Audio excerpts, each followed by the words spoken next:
Hi, എല്ലാവർക്കും നമസ്കാരം.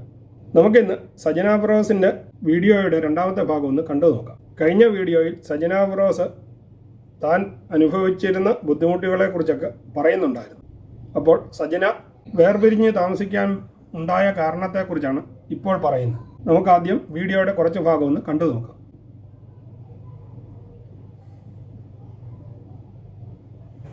ഇതെല്ലാം സഹിച്ച് ഇതെല്ലാം ഞാൻ കഴിഞ്ഞതിന് ശേഷം എൻ്റെ ലൈഫിൽ ഞാൻ സഖി കെട്ടിട്ടാണ് ഞാൻ വീഡിയോ ചെയ്യാൻ വേണ്ടി പോകുന്നത്. നിങ്ങൾക്ക് ഇനിയുള്ളൊരു ചോദ്യം ഞാൻ ചോദിക്കാം. എൻ്റെ കയ്യിലാണ് ഒരു തെറ്റെങ്കിൽ 5 വർഷമായി ഞങ്ങൾ പിരിഞ്ഞ് ജീവിക്കാം. ബിഗ് ബോസിന് ശേഷം ഒരു 6-7 മാസം കഴിഞ്ഞപ്പോൾ തന്നെ ഞങ്ങൾ പിരിഞ്ഞ് ജീവിക്കാൻ തുടങ്ങിയ ആൾക്കാരാണ്. ഞാനൊരു വിൻഡോവിനകത്ത് വന്ന് പറഞ്ഞു, ഒരു ഇയറിനെ കുറിച്ച് പറഞ്ഞു എന്തോ ഞങ്ങൾ പിരിഞ്ഞിട്ടുണ്ടായിരുന്നു എന്നുള്ളത്. അത് 2.5 വർഷം കഴിഞ്ഞിട്ടേ ഉള്ളൂ. 2.5 വർഷമായിട്ടേ ഉള്ളൂ അത് ആ വീഡിയോ വന്നിട്ട്. അതിനകത്ത് ഞാൻ വ്യക്തമായിട്ട് പറയുന്നുണ്ട്. ആ വീഡിയോ ക്ലിപ്പും കൂടെ നിങ്ങൾ ദയവ് ചെയ്ത് ഇടണം. ഞങ്ങൾ കുറേ നാളുകളായിട്ട് ഞങ്ങൾ പിരിഞ്ഞ് ജീവിക്കുകയാണ്. ഞങ്ങളിപ്പം അത് പക്ഷേ പൂച്ചം സംസാരിക്കാൻ തുടങ്ങി, ആൾക്കാർ പറയാൻ തുടങ്ങി ഞങ്ങൾ ഡിവോഴ്സ് ആണെന്ന് പറയാൻ തുടങ്ങി. അത് വേറെ രീതിയിലോട്ട് ആവാതിരിക്കാൻ വേണ്ടി ഞാനിപ്പം വേദിയിൽ വന്ന് പറഞ്ഞു. ഞാനാണ് ആദ്യമായിട്ട് മീഡിയയിൽ വന്ന് സംസാരിക്കുന്നത് ഈ പറയുന്ന തെറ്റ്. എന്നാൽ പബ്ലിക് ഇത് അറിഞ്ഞു തുടങ്ങിയത് വളരെ പതുക്കെയായിരുന്നുവെന്നും ആളുകൾ കുറേശ്ശെ ന്യൂസുകൾ അറിഞ്ഞു തുടങ്ങിയപ്പോൾ താനാണ് ആദ്യമായി വീഡിയോയ്ക്ക് മുന്നിൽ വന്ന് താങ്കൾ തമ്മിൽ പിരിഞ്ഞ് താമസിക്കുകയായിരുന്നുവെന്നും സജന ഇതിൽ പറയുന്നുണ്ട്. അപ്പോൾ പിരിഞ്ഞ് താമസിക്കുന്ന കാര്യത്തിനെക്കുറിച്ച് വിശദമായി പറയുന്ന കൂട്ടത്തിൽ തന്നെ എന്താണ് ഇപ്പോൾ ഉണ്ടായിരിക്കുന്ന ഈ പ്രശ്നമെന്നും അതിൽ താങ്കൾ തമ്മിൽ പരസ്പരം കണ്ടത് എന്നാണെന്നും സജന വിശദീകരിക്കുന്നുണ്ട്. അതായത് ഇപ്പോഴത്തെ സജനയുടെ വിവാദം എന്ന് പറഞ്ഞു കഴിഞ്ഞാൽ റസൂൽ പൂക്കുട്ടിയുമായിട്ടുള്ള അഫെയറിനെ കുറിച്ച് ഫിറോസിന്റെ കൂടെ താമസിക്കുന്ന കാലത്തെ ഉണ്ടായിരുന്നതാണ് എന്ന് പബ്ലിക് പറഞ്ഞു തുടങ്ങിയിട്ടുണ്ട്. അതിനെക്കുറിച്ചുള്ള വിശദമായ സംസാരമാണ് സജന ഇപ്പോൾ പറയുന്നത്. സജനയുടെ ഈ വീഡിയോ കൂടി നമുക്കൊന്ന് കണ്ടു നോക്കാം. തെറ്റ് എൻ്റെ കയ്യിലാണെങ്കിൽ ഒരു കോമൺ സെൻസ് നിങ്ങൾ ചിന്തിച്ചാൽ മതി. ആ സമയത്ത് ഈ പറയുന്ന ആൾ എൻ്റെ കൂടെ ഉണ്ടെങ്കിൽ, ഞാൻ അതിന് വേണ്ടിയിട്ടാണ് ഈ വീഡിയോ ചെയ്യുന്നുണ്ടെങ്കിൽ, തൊട്ടുപുറകെ ഇയാൾക്ക് അറിയാവുന്ന കാര്യമല്ലേ, ഇയാൾ വെച്ചേക്കോ, ഇയാൾ ഇതെല്ലാം വന്ന് വിളിച്ച് പറയത്തില്ല ഇയാൾ. എനിക്ക് അങ്ങനെ ഒരു സാധനം ആ പുള്ളി എനിക്കിനി തെളിയിക്കാൻ എനിക്ക് ആകെപ്പാട് എൻ്റെ ഒരു കൂട്ടുകാരിയുടെ മെസ്സേജുകൾ മാത്രമേ ഉള്ളൂ. ഞാനും പുള്ളിയായിട്ട് നമ്മളിപ്പോൾ പൊങ്ങച്ചത്തോടെ പറയും, ഈ പുള്ളിക്കാരനെ ഇത്ര വർഷമായിട്ട് എനിക്ക് പരിചയമാണ്, ഇത്ര വർഷമാണ് അങ്ങനെ പറഞ്ഞ് പോയിട്ടുണ്ടായിരിക്കും. ഞാൻ 4 വർഷമോ 5 വർഷമോ 10 വർഷമോ എന്നൊക്കെ ഞാൻ പറഞ്ഞിട്ടുണ്ടായിരിക്കും. 10 വർഷമൊന്നും ഞാൻ പറഞ്ഞിട്ടില്ല. ഇനിയിപ്പോൾ അത് പിടിച്ചുകൊണ്ട് ആൾക്കാരുടെ അടുത്ത് പറയല്ലേ ദേവിയത്. ഇതിനകത്ത് പറയുമ്പോൾ പേടിയാണ് സത്യം പറഞ്ഞാൽ. 4 വർഷത്തെ പരിചയം എന്ന് പറഞ്ഞു കാണുമായിരിക്കും. ആ സാധനം ഞാൻ തെളിവ് കാണിക്കാം. ഒറ്റ എന്നൊരു മൂവി സമയത്ത് ഞാൻ ഈ പറഞ്ഞ പുള്ളിയെ ഞാൻ പരിചയപ്പെടുന്നു. ആ സമയത്ത് അതിനകത്ത് ആ സിനിമയിൽ എൻ്റെ ഒരു കൂട്ടുകാരി പാടിയിട്ടുണ്ടായിരുന്നു. ആ പുള്ളിക്കാരിയുടെ ഒരു ഇതിനകത്ത് ഞാൻ കൂടെ പോയ സമയത്ത് ആ സമയത്ത് പുള്ളിക്കാരനെ ഒന്ന് കണ്ടിരുന്നു. ഞാൻ സാറിന് പറഞ്ഞു ഞാൻ നിന്നിട്ടുണ്ട്. അവിടെ ഞങ്ങൾ 2 പേരും കൂടെ നിന്ന് പുള്ളിക്കാരി പാട്ട് പറഞ്ഞ് ഞാൻ മിണ്ടിയിട്ട് പോലുമില്ല പുള്ളിക്കാരനടുത്ത്. അവിടെ നിന്ന് ഇറങ്ങിയപ്പം എന്നെ ആ ഒരു ക്യാരക്ടറിന്, അതായത് ലാസ്റ്റ് സ്കെഡ്യൂൾ ഒരു ആ സിനിമ കാണുന്നവർക്കറിയാം, അവസാന സ്ക്രീനിൽ ഞാനൊരു ഹെയർ ഹോസ്റ്റസ് ആയിട്ട് നമ്മൾ വന്നിട്ടുണ്ട്. അപ്പം ആ ഒരു അതായത് ഇതിനകത്ത് ആളിന്റെ പേര് പറയുന്നില്ല. റസൂൽ പൂക്കുട്ടിയുമായിട്ട് കണക്ഷൻ ആകുന്ന ആ സമയത്തിന്റെ കാര്യമാണ് പറഞ്ഞു വരുന്നത്. കാരണം താൻ ഇത് അബദ്ധത്തിലൊന്ന് പറഞ്ഞു പോയി 4 വർഷമെന്ന്. അപ്പോൾ താങ്കൾ പിരിയുന്നതിന് മുമ്പുള്ള സമയമാണ് എന്ന് സോഷ്യൽ മീഡിയയും മറ്റുള്ളവരും കണക്ക് കൂട്ടി പറഞ്ഞ ഒരു കാര്യമാണെന്നും താനിത് അങ്ങനെ പറഞ്ഞിട്ട് പോയിട്ടുണ്ടായിരിക്കാം. താൻ 4 വർഷമെന്നോ 10 വർഷമെന്നോ ഒക്കെ, പക്ഷെ അതൊന്നും അല്ല സത്യമെന്നും താൻ അതിൻ്റെ തെളിവുകൾ സഹിതം പറയാമെന്നും സജന പറയുന്നു. ഒറ്റ എന്ന മൂവിയുടെ ഷൂട്ടിംഗ് ലൊക്കേഷനിലാണ് താൻ ഈ റസൂൽ പൂക്കുട്ടിയുമായി കാണുന്നതെന്നും അതിനുശേഷമാണ് ഈ കാര്യമെന്നും സജന തെളിവ് സഹിതം നിരത്തി പറയുന്നുണ്ട്. സജന പറയുന്നത് തൻ്റെ കയ്യിൽ ആകെയുള്ള തെളിവെന്ന് പറഞ്ഞു കഴിഞ്ഞാൽ കൂട്ടുകാരിയുമായിട്ടുള്ള സംഭാഷണം മാത്രമാണ് എന്ന്. അപ്പോൾ സജനയുടെ ഈ വിശദീകരണം നമുക്കൊന്ന് ബാക്കിയും കൂടി കണ്ടു നോക്കാം.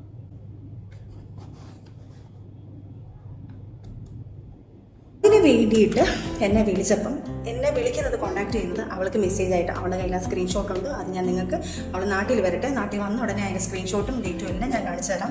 ആ ഇയർ കാണിച്ചു തരാം. അന്നേരം പുള്ളി ചോദിക്കുന്നു, ആ കൂടെ വന്ന കുട്ടിക്ക് അഭിനയിക്കാൻ താല്പര്യമുണ്ടോ, ഇങ്ങനെ ഉണ്ടെങ്കിൽ ഈ ഒരു ക്യാരക്ടർ ചെയ്യാൻ താല്പര്യമുണ്ടെന്ന് പറയുന്നു. എൻ്റെ നമ്പർ കൊടുക്കുമെന്ന് ചോദിക്കുന്നു. അപ്പം ഞാൻ പറയാം, എടി നീ കൊടുത്ത് അയച്ചേക്ക്, നീ അയക്കും. ഞാൻ അങ്ങനെയാണ്, കാരണം ഇതിൻ്റെ സമയത്ത് ഞാൻ ഡിപ്രഷൻ അടിച്ച് കുറേ പ്രശ്നങ്ങളിൽ നിൽക്കുകയാണ് ഞാൻ. അപ്പം ഞാൻ കൊടുത്തേക്കെന്ന് പറയുന്നു. അവളാണ് ഈ നമ്പർ കൊടുക്കുന്നതും. ആ സിനിമയുടെ സമയത്താണ് ഞാൻ പുള്ളിയെടുത്തൊന്ന് സാറിനെ വിളിച്ച് സംസാരിക്കുന്നത്. അതിനുശേഷം ലൈഫിലുണ്ടായ പ്രശ്നങ്ങളോട് നല്ല ഫ്രണ്ട്ഷിപ്പായി. ആ സാധനമാണ് ഈ 4 വർഷം മുന്നേ 10 വർഷം മുന്നേ ഞാൻ എൻ്റെ ജീവിതം തകരാൻ ഈ പുള്ളി കാരണമാണെന്നുള്ള സാധനം സ്ക്രിപ്റ്റഡ് ഉണ്ടാക്കിയത്. എനിക്ക് വയ്യ, ദയവ് ചെയ്ത് ഈ പ്രശ്നങ്ങളും കൂടെ ആ മനുഷ്യൻ, നമ്മളൊരു ഹെൽപ്പ് ചെയ്യുന്ന ഒരു മനുഷ്യൻ, നമ്മളിപ്പോൾ ഒരു ബാക്ക് ബോണായിട്ട് നിൽക്കുന്ന ഒരാളിനെ വലിച്ച് കീറി കൊന്ന് ഇത്രയും ഒരു നികിഷ്ടമാക്കി വെച്ചത്, പ്ലീസ് അങ്ങനെയുള്ള കാര്യങ്ങൾ പറയരുത്. ശരിയാ, എൻ്റെ കയ്യിൽ നിന്ന് കുറേ തെറ്റുകൾ പറ്റിയിട്ടുണ്ട്, ഞാൻ തെറ്റ് പറ്റിയിട്ടില്ലെന്ന് പറയുന്നില്ല. ഞാനും ഒരു വീഡിയോ ഒക്കെ ഇട്ട് നമ്മൾ കുറച്ച് സാധനങ്ങളൊക്കെ ഇട്ടതിൽ അതിനാണ് ഇത് വിവാദമായി എന്ന് പറയുന്നു. പക്ഷേ അതിനു മുന്നേ എന്നെ ഇതിങ്ങനെ ഇയാൾ പീഡിപ്പിക്കാൻ തുടങ്ങിയിട്ടുണ്ടല്ലോ. ഈ പീഡനം കുറേ നാൾ ഉണ്ട്, കുറേ നാൾ കൊണ്ടുണ്ട്.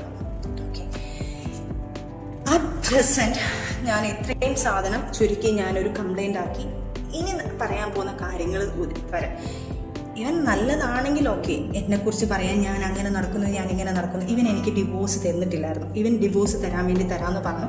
ലാസ്റ്റ് ഞാൻ പറഞ്ഞു എനിക്ക് ടോർച്ചറിങ് കഴിഞ്ഞിട്ട് ഞാൻ പറഞ്ഞു എൻ്റെ കൊച്ചിനെ ടോർച്ചർ ചെയ്തതും എന്നെ ടോർച്ചർ ചെയ്യുന്നു ഇതെല്ലാം ഞാനൊരു വീഡിയോ ആക്കി ഞാൻ പുറത്ത് പറയാൻ പോവാം. ഞാൻ പറയാത്തൊരു കാര്യം എൻ്റെ മോനെ ഓർത്ത് മാത്രം.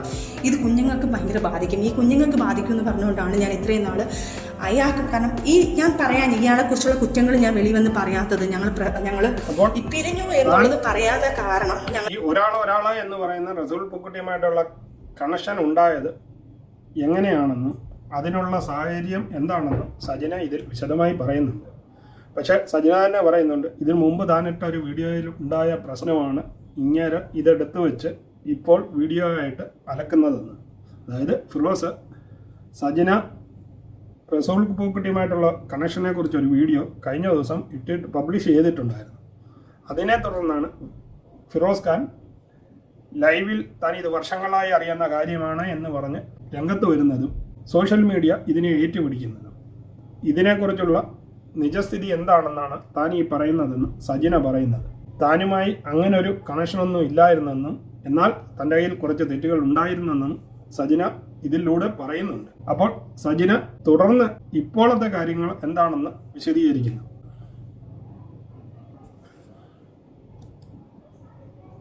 അവനടുത്ത് ഞാനൊന്നും പറഞ്ഞിട്ടില്ല. എൻ്റെ കുഞ്ഞിനെ പപ്പ എന്ന് പറഞ്ഞ ജീവന. അപ്പോൾ ഈ കുഞ്ഞിനെ പപ്പ കൊണ്ടാക്കാൻ മുമ്പ് എടാ നിൻ്റെ പപ്പ ഇന്നാണ് കല്ലേടാ എന്ന് പറയരുത് എന്ന് പറഞ്ഞ് പേടിച്ചിട്ടാണ് ഞാൻ ഇതൊന്നും വെളിയിൽ പറയാതെ ക്ഷമിച്ച് ഇത്രയും ആയത്. പക്ഷേ അപ്പോഴും ഞാൻ അവൻ്റെ പപ്പ നല്ലതാണെന്ന് അറിയിപ്പിക്കാൻ വേണ്ടി ഞങ്ങൾ മ്യൂച്വലായിട്ട് എടുത്ത തീരുമാനമാണെന്ന് പറഞ്ഞ് ഞാൻ അതൊന്ന് സോൾവ് ചെയ്യുന്നു. കാരണം പുള്ളിക്കാരന് പറഞ്ഞേ പറ്റത്തുള്ളൂ വന്ന് ചാനലിൽ. പുള്ളിക്കാരൻ എന്തെങ്കിലും മിണ്ടിക്കാൻ ഞാൻ ഈ കാര്യങ്ങളൊക്കെ എടുത്തു വിടുന്നു. പുള്ളിക്കാരൻ അറിയാം, അല്ലാതെ സ്നേഹം കൊണ്ടോ പേടിച്ചിട്ടോ ഒന്നും, അല്ലാതെ ഇതുകൊണ്ടൊന്നും ബഹുമാനം കൊണ്ടൊന്നും അല്ല പുള്ളിക്കാരൻ അത് പറഞ്ഞത്. പുള്ളിക്കാരൻ എന്തെങ്കിലും പറഞ്ഞാൽ ഞാൻ ഇതെല്ലാം എടുത്ത് വെളിയിലിടുന്നു, പുള്ളിക്കാരൻ അറിയാം. അപ്പം ഈ കാര്യങ്ങളൊക്കെ വന്ന് ഈ സാധനങ്ങൾ അതുകൊണ്ടാണ് ഞാൻ ആ സമയത്ത് ഇതൊന്നും പറയാഞ്ഞത്. എന്നിട്ടും ഞാൻ സഹിച്ച് എല്ലാം പോട്ടെ എന്ന് പറഞ്ഞ് പ്രശ്നങ്ങളെല്ലാം പോട്ടെ എന്ന് പറഞ്ഞു നിന്നു. ലാസ്റ്റ് ഡിവോഴ്സ് തരാൻ പറഞ്ഞപ്പം ഇവൻ ഒരു വിധത്തിൽ ഡിവോഴ്സ് തരുന്നില്ല. ലാസ്റ്റ് ഞാൻ പറഞ്ഞു ഞാനിതെല്ലാം വെളിയിൽ വന്ന് പറയും, എനിക്ക് ഡിവോഴ്സ് വേണം. കാരണം ഇതിനകത്തൊന്നും എനിക്കൊരു ഫ്രീഡം വേണം. എന്നെ ഇങ്ങനെ ടോർച്ചർ ചെയ്ത് നമ്മളിങ്ങനെ അങ്ങോട്ടും വിടുന്നില്ല വർക്കിന് പോകുമ്പോൾ എൻ്റെ ഭാര്യ എന്നുള്ള രീതിയിൽ എൻ്റെ ഭാര്യയുടെ നീ കിടക്കുന്ന വാക്കൊഴിക്കാതെ ഇവന് വേറൊരു വാക്കില്ല. എല്ലാവരെയും വിളിച്ച് ഭീഷണിപ്പെടുത്തി, എല്ലാവരെയും വിളിച്ച് വലിയ പ്രമുഖനുള്ള ആൾക്കാരെ വിളിച്ച് വരാൻ ഇവൻ ഭീഷണിപ്പെടുത്തിയിട്ടുണ്ട്. നീ അങ്ങനെയാണോ, നീ അവൻ്റെ കൂടെ എനിക്ക് വർക്കുന്ന എങ്ങനെയെങ്കിലും പറഞ്ഞ് അവരെ വിളിച്ച് ഭീഷണിപ്പെടുത്തും. അണ്ടർസ്റ്റാൻഡിങ്ങിൽ ഡൈവോഴ്സ് ചെയ്യാമെന്നും അതിന് താങ്കൾ റെഡിയാണെന്നും അങ്ങോട്ടും ഇങ്ങോട്ടും പറഞ്ഞ ശേഷം എല്ലാം ഫിക്സ് ചെയ്ത് സജിനയുടെ ഫ്രണ്ട്സ് മുഖാന്തരം ഡൈവോഴ്സിന് പെറ്റീഷൻ സമർപ്പിക്കാൻ വേണ്ടി പോകുന്ന സമയവും ഫിറോസ് തന്നെ കളിപ്പിച്ചു എന്നാണ് സജിന പറയുന്നത്.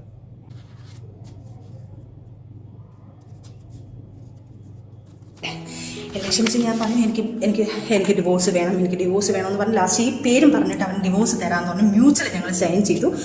മ്യൂച്വൽ കൊണ്ട് ഞങ്ങൾ സൈൻ ചെയ്ത് മ്യൂച്വൽ എടുത്ത് ഡേറ്റുകൾ എടുത്ത് ഞങ്ങൾ ഒരു വക്കീൽ വെച്ചു. അവൻ പറഞ്ഞു ഒരു വക്കീൽ അവൻ്റെ വക്കീൽ വെക്കാൻ പറഞ്ഞു വക്കീലിനെ വെക്കണ്ട, നമുക്കൊരു വക്കീൽ മ്യൂച്വൽ അല്ലേ ഒരു വക്കീൽ വെക്കാമെന്ന് പറഞ്ഞു. നമ്മളൊരു ഫ്രണ്ട് വഴി നമ്മൾ ആ വക്കീലിനെ വെച്ചു. എൻ്റെ ഒരു ഫ്രണ്ടാണ് വക്കീൽ, മനു എന്ന് പറഞ്ഞ വക്കീലിനെ കൊണ്ട് നമ്മൾ ചെയ്യിപ്പിച്ചു. ആ കാര്യങ്ങളെല്ലാം ചെയ്ത് കഴിഞ്ഞപ്പോഴത്തേക്ക് ഡേറ്റിന് വിളിച്ച സമയത്ത് ഇവൻ വന്നില്ല. അതങ്ങനെ ലാപ്സായിപ്പോയി. അവൻ മനഃപൂർവ്വം പണി തരാണ്. അതായത് നമുക്ക് ഡിവോഴ്സ് തരത്തില്ല. അത് കഴിഞ്ഞ് കുറേ നാൾ കഴിഞ്ഞപ്പോഴാണ് ഞാൻ അറിയുന്നത് എന്തുകൊണ്ടാണ് താൻ ഇത് വിളിച്ചു പറയാൻ പോകുന്നതെന്നും ഇതുവരെ താൻ പറയാതിരുന്നത് തൻ്റെ മകനെ ഓർത്തിട്ടാണെന്നും. അതായത് അവൻ നാളെ അവൻ്റെ പപ്പായെക്കുറിച്ച് മറ്റുള്ളവർ പറയുന്നത് കേൾക്കാൻ ഇടവരരുത്, അയാൾ ഇങ്ങനെയായിരുന്നു അങ്ങനെ ആയിരുന്നു എന്ന്. പക്ഷെ ഇതിപ്പോൾ ഈ പുള്ളി എന്നെക്കൊണ്ട് പറയിപ്പിക്കുകയാണെന്നും ഈയിടെ കൊള്ളരുതായ്മകൾ ഇനിയെങ്കിലും പറയാതിരുന്നു കഴിഞ്ഞാൽ അത് തന്നെ ബാധിക്കുന്ന കാര്യമാണെന്നും പറഞ്ഞുകൊണ്ട് സജിന ഫിറോസിൻ്റെ കുറ്റങ്ങളുടെ ചുരുളഴിക്കുകയാണ്. അപ്പോൾ ഫിറോസിനെ കുറിച്ചുള്ള വെളിപ്പെടുത്തലുകൾ നമുക്കൊന്ന് കേട്ടു നോക്കാം.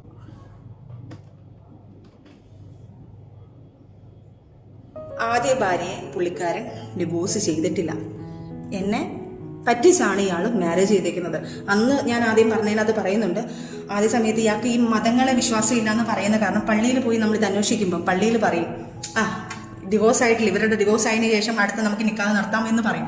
അത് മറച്ചു വെച്ചിട്ടാണ് ഇവരെല്ലാം നമ്മൾ ഈ കല്യാണം എന്ന് പറഞ്ഞാൽ ഈ രജിസ്റ്റർ മാരേജ് എന്ന് പറഞ്ഞ സാധനം ചെയ്തത്. രജിസ്റ്റർ മാരേജ് അവർ ചെയ്തിട്ടില്ലായിരിക്കും മേ ബി, അതുകൊണ്ടായിരിക്കുമല്ലോ എനിക്ക് രജിസ്റ്റർ മാരേജ് ചെയ്തത്.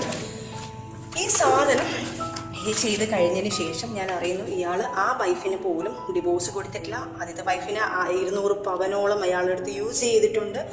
അയാൾ ആഡംബര ജീവിതത്തിന് വേണ്ടി അയാളെ കല്യാണം ആഡംബരമായിട്ട് നടത്തിയത് 19 പവൻ എടുത്തിട്ട് ഇയാൾ ആ സ്വർണം കൊണ്ടുവന്ന ഉടനെ തന്നെ അടുത്ത ദിവസം വിൽക്കുന്നു. അതിൻ്റെ തെളിവുകളും കാര്യങ്ങളും എല്ലാം പുള്ളിക്കാരിയാണ്. പുള്ളിക്കാരിയും ഇതുപോലെ ഓർത്തഡോക്സ് ഒരു ഫാമിലി, ഒരു ഭയങ്കര ഒരു റെപ്യൂട്ടഡ് ഫാമിലിയിലുള്ള ഒരു പുള്ളിക്കാരിയാണ്. അവരെ പേടിച്ചാണ് ജീവിക്കുന്നത്. കാരണം ഫിറോസ് ആദ്യ വിവാഹവും ഡൈവോഴ്സ് ചെയ്യാതെയാണെന്നും അതിനകത്ത് പെണ്ണുമ്പിളക്ക് കിട്ടിയ സ്ത്രീധനവും സ്വർണവും ഒക്കെ എടുത്ത് ഇയാൾ തൻ്റെ ലാവിഷ് ജീവിതത്തിന് വേണ്ടി ഉപയോഗിച്ചതെന്നും സജന ഇതിൽ പറയുന്നുണ്ട്. ഇതൊക്കെ സജന ഇന്നാണ് വെളിപ്പെടുത്തുന്നതെന്ന് തോന്നുന്നു. ഇതുവരെ ഈ വിധ കഥകളൊന്നും സോഷ്യൽ മീഡിയ അറിഞ്ഞിരുന്നില്ല. അപ്പോൾ ഈ വീഡിയോയുടെ അടുത്ത ഭാഗം നമുക്ക് അടുത്ത വീഡിയോയിൽ കാണാം. സജന ഫിറോസിനെ കുറിച്ചുള്ള കുറ്റങ്ങൾ ആ വീഡിയോയിൽ വിശദമായി പറയുന്നുണ്ട്. തൽക്കാലം ഈ വീഡിയോ ഇവിടെ നിർത്തുകയാണ്. ലെങ്ത് കൂടിപ്പോവും ഇവരുടെ സംഭാഷണം കഴിയുവോളം കാലം. അപ്പോൾ നമുക്ക് അടുത്ത വീഡിയോയിൽ വീണ്ടും കാണാം. അതുവരെ നിങ്ങൾക്ക് എല്ലാവർക്കും ഗുഡ് ബൈ.